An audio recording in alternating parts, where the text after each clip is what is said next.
Aujourd'hui, on va faire du coup ce qui est marqué dans ce post-là. Donc ça, c'est un compte troll. Du coup, le post, il est faux. Il n'y a pas d'édition étanche, waterproof de Grand Blue. Mais on va essayer de faire ensemble du coup un manga qui serait waterproof, un manga qu'on puisse amener dans l'eau, dans une piscine, à la mer, à la plage, quelque chose comme ça. Tout simplement, c'est parti.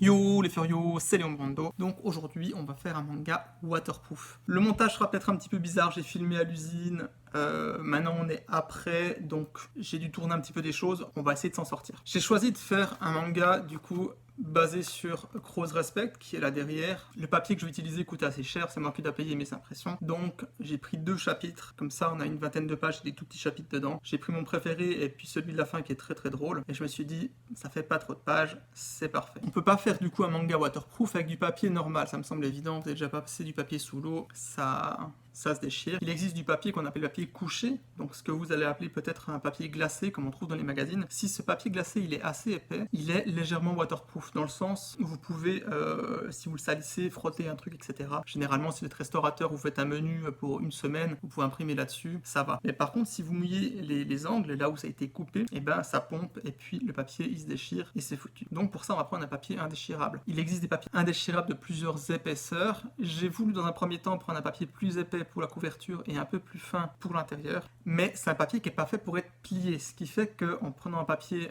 un peu plus épais, la couverture a tendance à s'ouvrir. Et même avec un papier un peu plus fin, ça s'ouvre quand même. Voilà, ce papier-là, il est utilisé pour beaucoup de choses. Moi, j'utilise pour les dossards, généralement, quand il y a un événement sportif. Donc, ça doit résister aux intempéries. Et puis, ça doit pas être déchirable. Donc, c'est assez étanche, assez waterproof. Hein, ça l'est totalement, normalement. Donc, je suis parti sur ce papier-là. Cependant, la machine que j'ai, l'encolleuse, qui va mettre de la colle pour vous faire un manga, elle prend pas les papiers couchés. S'il y en a un seul pour la couverture, donc les papiers glacés, un seul pour la couverture, ça va, mais l'intérieur, non. Donc, j'ai acheté de la colle normale, de la colle forte. Et ça n'a pas pris non plus. J'aurais peut-être dû prendre la colle de marque. On n'est pas là pour faire des investissements. Du coup, changement de méthode. Je suis passé à un agrafage, piqué broché, piqûre à cheval, appelez ça comme vous voulez.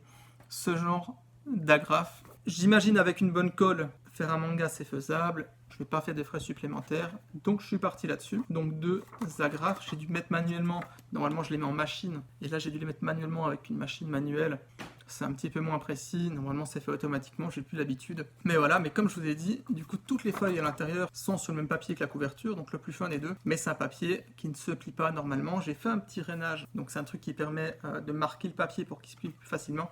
Mais même comme ça, il reste, vous voyez, légèrement ouvert. Je l'ai mis sous presse pendant 3 heures. Malgré tout, ça n'a pas suffi. Le livre gondole un petit peu. Dans un monde idéal, on l'aurait collé avec une bonne colle et puis les pages auraient été tac-tac. Que la couverture aurait pu à peine gondoler peut-être et l'intérieur aurait été bien droit. Ma foi, on va faire avec ce qu'on a, donc on va faire avec ça. Et du coup, comme je vous dis, je les ai imprimés. L'image, c'est une capture d'écran d'internet, elle est pas ouf. Mais dedans, on est plutôt bien. La frappe sur le papier, alors si je le mets comme ça, il est complètement opaque si je le mets à plat.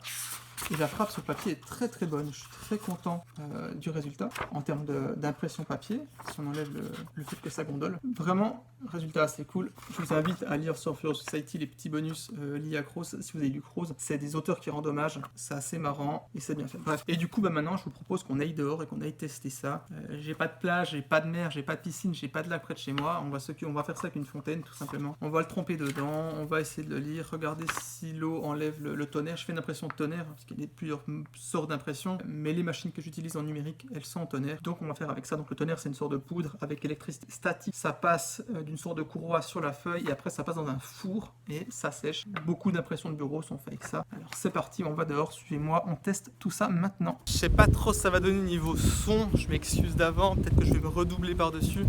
Il y a énormément de vent à l'heure actuelle, c'est un petit peu nuageux, orageux. Il y a la rivière, je vais pas tester dans la rivière.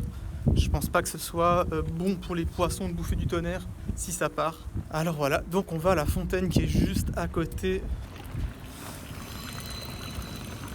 Bon, désolé pour le vent, désolé pour le bruit de l'eau. Je pense que je vais me redoubler après coup. Le livre est là. Il est totalement... L'eau elle coule dessus, elle sèche instantanément. Ça se voit souvent très très pas. Ça se voit très mal je pense. Voilà, on va le mettre dans l'eau.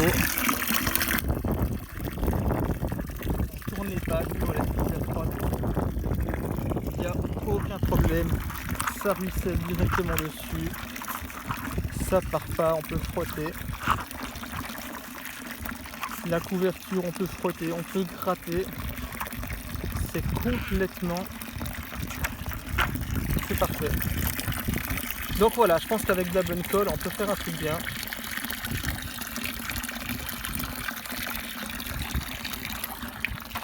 Et voilà, les pages sont, à part quelques gouttelettes qui traînent, elles sont sèches, elles se tournent toujours autant bien. J'avais peur qu'elles collent, oh, pardon mon doigt.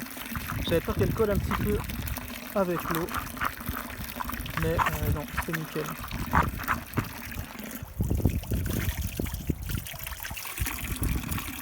Donc voilà, on peut faire un manga. En conclusion, ça fonctionne plutôt bien. Évidemment, il faudrait donc de la bonne colle, un format livre, donc 200 pages. Avec ces paramètres-là, ça fonctionnerait du coup très bien. Cependant, il y a deux informations très importantes à prendre en compte. La première, c'est qu'il faut qu'il fasse beau et chaud parce que l'eau, elle ne sèche pas dessus. Enfin, elle ne sèche pas, elle n'est pas pompée. Donc, si vous rangez le livre directement après en bibliothèque, ça va moisir, clairement. Là, ça fait 20 minutes, je crois qu'on était dehors. Il fait doux comme température. C'est légèrement humide. Il y a des micro-gouttelettes qui sont encore déposées sur certaines pages. Je sais pas si on le voit à l'écran, si je vais très proche. Donc, il faudrait qu'il fasse beau et chaud pour sécher ou rentrer à la maison et s'amuser à sécher les 200 pages du livre.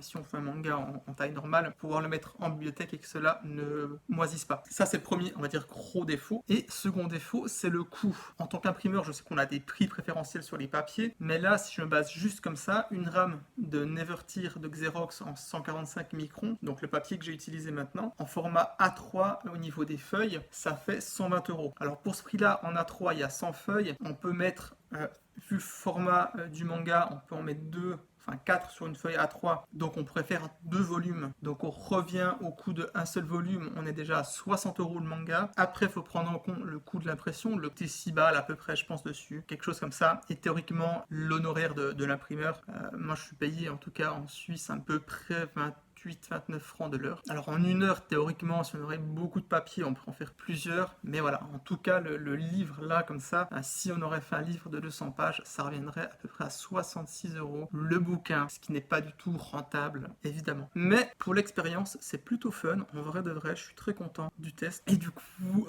une prochaine fois, on va tester d'imprimer un manga sur du papier alimentaire avec de la colle alimentaire. Et comme ça, on pourra faire un manga qui se mange une fois être lu pour pouvoir un petit peu contrecarrer l'inflation. Bref, non, merci de m'avoir écouté, ça fait plaisir, des bisous, j'espère que ça vous a un petit peu intéressé. J'adore le domaine de l'impression, je me suis beaucoup coupé au niveau du montage parce que je partais trop dans des petits trucs un petit peu précis. J'espère que ça reste assez condensé et audible aussi parce que je vais pas me redoubler par-dessus. En fait, je réalise que je serais beaucoup trop flemmard. Bref, merci d'être resté jusque-là, si vous êtes resté jusque-là. Des bisous, passez une bonne journée